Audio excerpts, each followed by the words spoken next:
How to send money with Xeon Bank online banking. Hi everyone, in this video I'll show you how to send money using Xeon Bank online banking.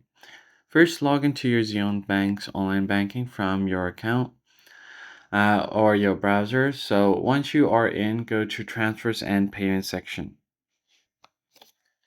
Once there, you can just select the account from and to. So enter the amount, choose the date, and hit submit. If you're sending money between your own Xeon account, you can just select from your checking account to savings or something like that. If you are sending money to someone else, you can use Zelle inside Xeon's online banking. Just add the recipient's email address or US mobile number, find the amount, and confirm the transfer. The money is typically delivered within minutes. You can also schedule a future or recurring transfer if you want payment to go automatically. And that's it. Sending money with Xeon Bank online banking is quick, secure, and super convenient. If this guide helped you, don't forget to like the video, subscribe for more easy banking tutorials, and I'll see you on the next one.